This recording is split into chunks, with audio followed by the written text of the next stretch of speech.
कहानी का शीर्षक है भोला राम का जीव और इसे लिखा है श्री हरिशंकर परसाई जी ने। ऐसा कभी नहीं हुआ था।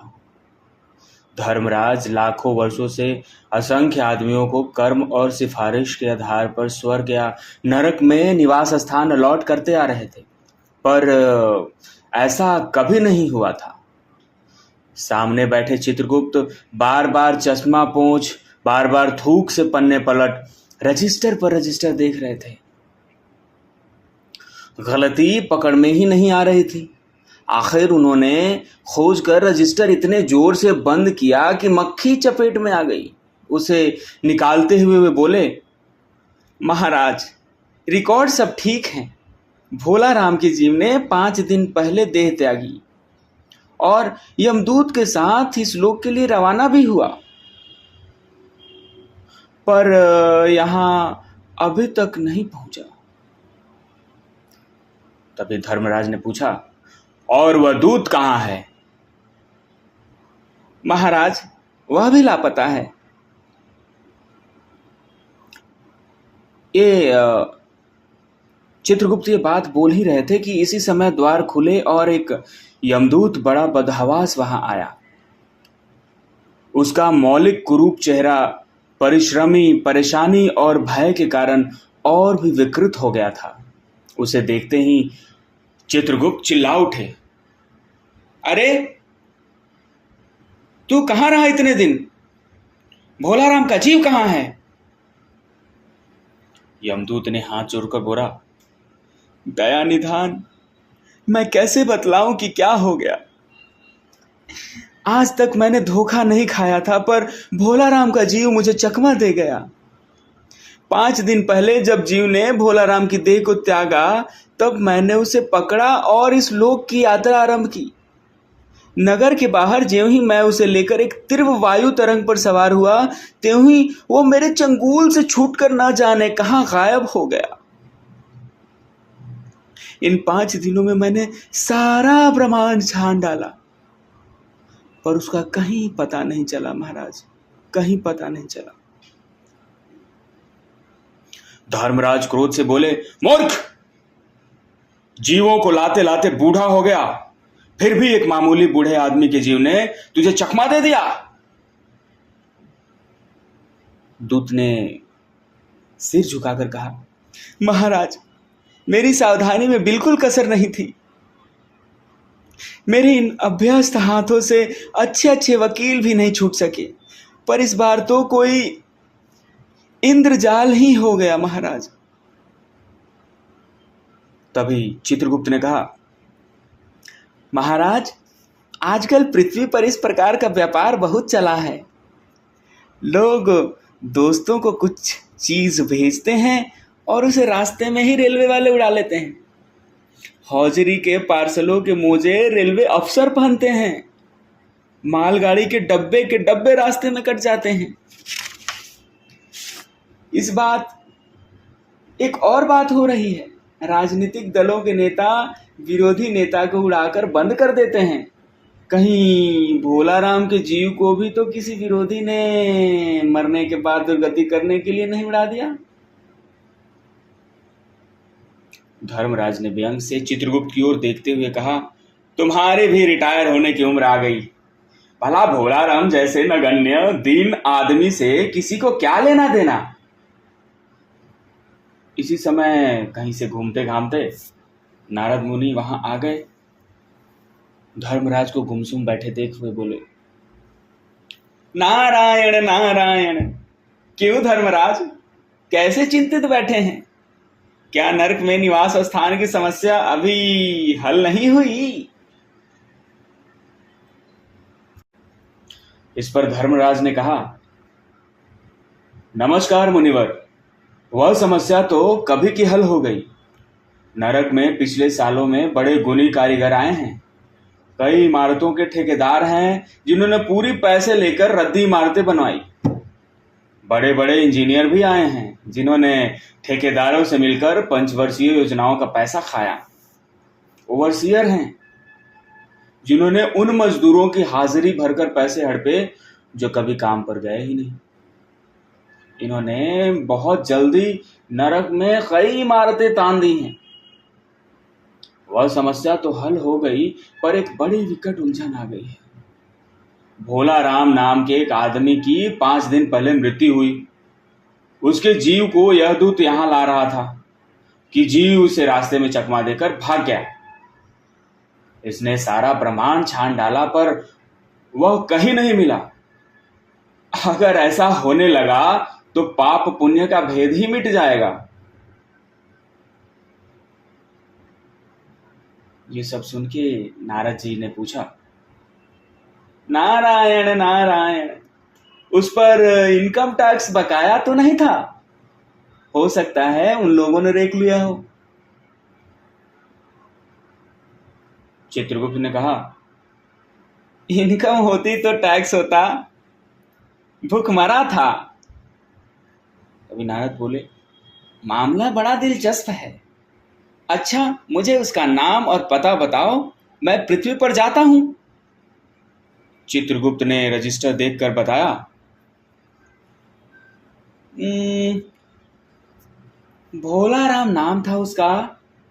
जबलपुर शहर में घामापुर मोहल्ले में नाले के किनारे एक 1.5 कमरे के टूटे फूटे मकान में वह परिवार समेत रहता था।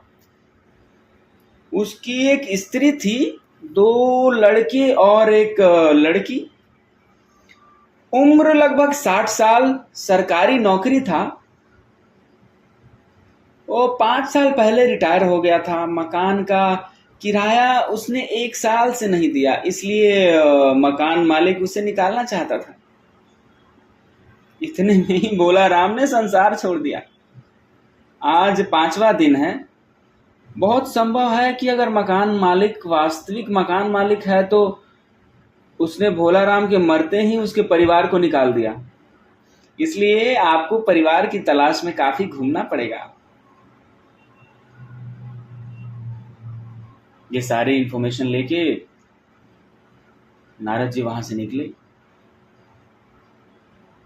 और भोला राम के घर की तलाश में निकल पड़े। माँ बेटी के सम्मिलित क्रदन से ही नारद भोला राम का मकान पहचान गए। द्वार पर जाकर उन्होंने आवाज लगाई, नारायण नारायण। तभी भोला राम की लड़की ने देखकर कहा, आगे आओ महाराज। नारद ने कहा, मुझे भिक्षा नहीं चाहिए, मुझे भोला राम के बारे में कुछ पूछताछ करनी है। अपनी माँ को जरा बाहर भेजो बेटी। तभी भोला राम की पत्नी बाहर आई। नारद ने कहा, माता, भोला राम को क्या बीमारी थी? तभी भोला राम की पत्नी ने बोला, क्या बताऊं, गरीबी की बीमारी थी। 5 साल हो गए पेंशन पर बैठे, पर अब पेंशन अभी तक नहीं मिला। हर 10-15 दिन में एक दरख्वास्त देते थे, पर वहां से या तो जवाब आता ही नहीं था, और आता तो यही कि तुम्हारी पेंशन के मामले में विचार हो रहा है। इन 5 सालों में सब गहने बेचकर हम लोग खा गए, फिर बर्तन बिके, अब कुछ नहीं बचा था। फाके होने लगे थे। चिंता में घुलते घुलते और भूख मरते मरते उन्होंने दम तोड़ दिया।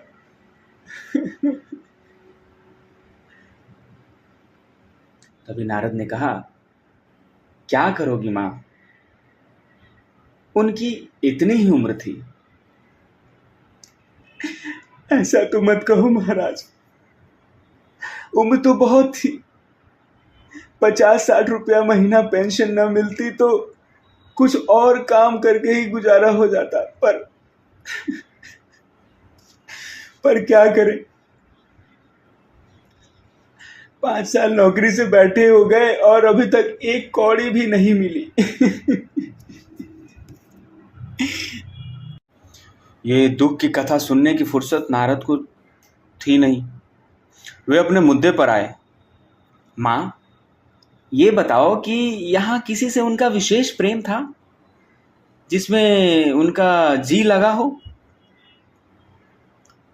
तभी पत्नी बोली, लगाव तो महाराज बाल बच्चों से ही होता है। नहीं नहीं, परिवार के बाहर भी हो सकता है, मेरा मतलब किसी स्त्री से।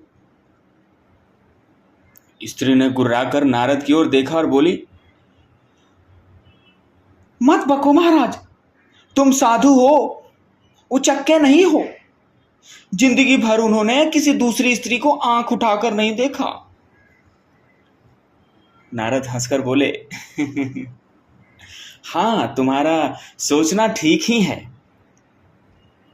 यही हर अच्छी गृहस्थी का आधार होता है। अच्छा माता, मैं चला। तभी स्त्री ने कहा, महाराज, आप तो साधु हैं, सिद्ध पुरुष हैं, कुछ ऐसा नहीं कर सकते कि उनकी रुकी हुई पेंशन मिल जाए, इन बच्चों का पेट कुछ दिन भर जाए। ये सब सुनकर नारद को दया आ गई थी। वो कहने लगे, साधुओं की बात कौन मानता है? मेरा यहाँ कोई मठ तो है नहीं, फिर भी मैं सरकारी दफ्तर जाऊंगा और कोशिश करूंगा। ये बोलकर नारद वहां से चलकर सरकारी दफ्तर पहुंचे। वहां पहले कमरे में बैठे बाबू से उन्होंने भोला राम के केस के बारे में बातें की। उस बाबू ने उन्हें बड़े ध्यान पूर्वक देखा और देखते हुए बोला,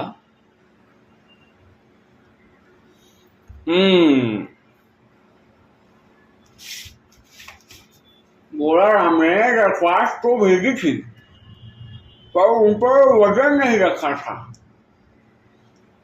इसलिए कहीं उड़ गई होंगी। नारद ने कहा, भाई, ये बहुत से पेपर वेट तो रखे हैं, इन्हें क्यों नहीं रख दिया? तभी बाबू हंसा, आप साधु हैं, आपको दुनियादारी की समझ नहीं आती। दरख्वास्तें पेपर वेट से नहीं दबती। खैर, आप उस कमरे में बैठे बाबू जी से मिल लीजिए। ये सब सुन के नारद उस बाबू के पास गए। उसने तीसरे के पास भेजा, तीसरे ने चौथे के पास, चौथे ने पांचवें के पास। जब नारद 25-30 बाबुओं और अफसरों के पास घूम कर आए, तब एक चपरासी ने कहा, महाराज, आप क्यों इस झंझट में पड़ गए? अगर साल भर भी यहाँ चक्कर लगाते रहे तो काम नहीं होगा। आप तो सीधे बड़े साहब से मिलिए, उन्हें खुश कर लिया तो काम हो जाएगा। नारद बड़े साहब के कमरे में पहुंचे। बाहर चपरासी ऊँघ रहा था, इसलिए उन्हें किसी ने छेड़ा नहीं। बिना विजिटिंग कार्ड के आया देख साहब बड़े नाराज हुए। बोले, इसे कोई मंदिर वंदिर समझ लिया है क्या? धड़धड़ाते चले आए, चिट क्यों नहीं भेजी? नारद ने कहा, कैसे भेजता, चपरासी तो सो रहा था। ठीक है ठीक है, क्या काम है? साहब ने बड़े रोब से पूछा। नारद ने भोला राम का पेंशन केस पूरा वृतांत बताया। साहब बोले, ओह, आप हैं वैरागी, दफ्तरों के रीति रिवाज नहीं जानते। असल में भोला राम ने गलती की। भाई, अभी एक मंदिर है, यहां भी दान पुण्य करना पड़ता है। आप भोला राम के आत्मीय मालूम होते हैं। भोला राम की दरख्वास्तें उड़ रही हैं, उन पर वजन रखिए। नारद ने सोचा कि फिर यहां वजन की समस्या खड़ी हो गई। अरे, ये वजन है क्या?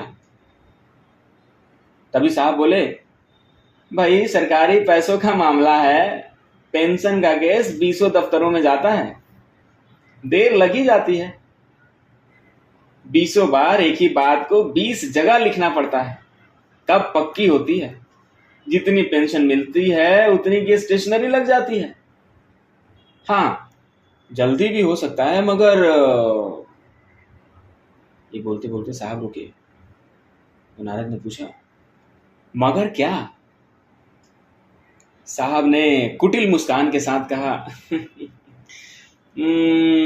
मगर वजन चाहिए। आप समझे नहीं, जैसे आपकी यह सुंदर वीणा है, इसका भी वजन भोलाराम की दरख्वास्त पर रखा जा सकता है। मेरी लड़की गाना बजाना सीखती है, यह मैं उसे दे दूंगा। साधुओं की वीणा तो बड़ी पवित्र होती है।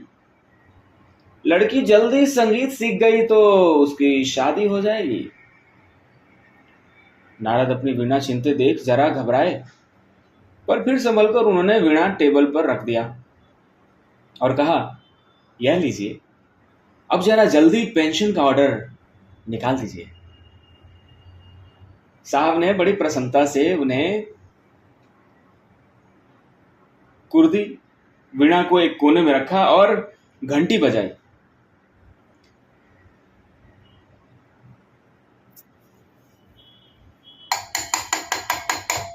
घंटी बजी, चपरासी अंदर आया। साहब ने हुक्म दिया, सुनो, बड़े बाबू से भोलाराम के केस की फाइल लेकर आओ फौरन। थोड़ी देर बाद चपरासी भोलाराम की 100-150 दरख्वास्तों से भरी फाइल लेकर आया। उसमें पेंशन के कागजात भी थे। साहब ने फाइल पर नाम देखा और निश्चित करने के लिए पूछा, क्या नाम बताया साधु जी आपने? नारद समझे कि साहब कुछ ऊंचा सुनते हैं, इसलिए जोर से बोले, जी भोलाराम। सहसा फाइल से आवाज आई, कौन पुकार रहा है मुझे? पोस्टमैन है क्या? पेंशन का ऑर्डर आ गया क्या? फाइल से आवाज आता देख साहब डरकर कुर्सी से लुढ़क गए। नारद भी चौंके, पर दूसरे ही क्षण समझ गए। बोले, भोलाराम, क्या तुम भोलाराम की जीव हो? तभी फाइल से आवाज आई, हाँ, मैं भोलाराम का जीव हूं। नारद ने कहा, और मैं नारद हूं, मैं तुम्हें लेने आया हूं। चलो, स्वर्ग में तुम्हारा इंतजार हो रहा है। तभी फाइल से आवाज आई, मुझे नहीं जाना, मैं तो पेंशन की दरख्वास्तों में अटका हूं, यहीं मेरा मन लगा है, अपनी दरख्वास्तें छोड़कर नहीं जा सकता। कहानी समाप्त।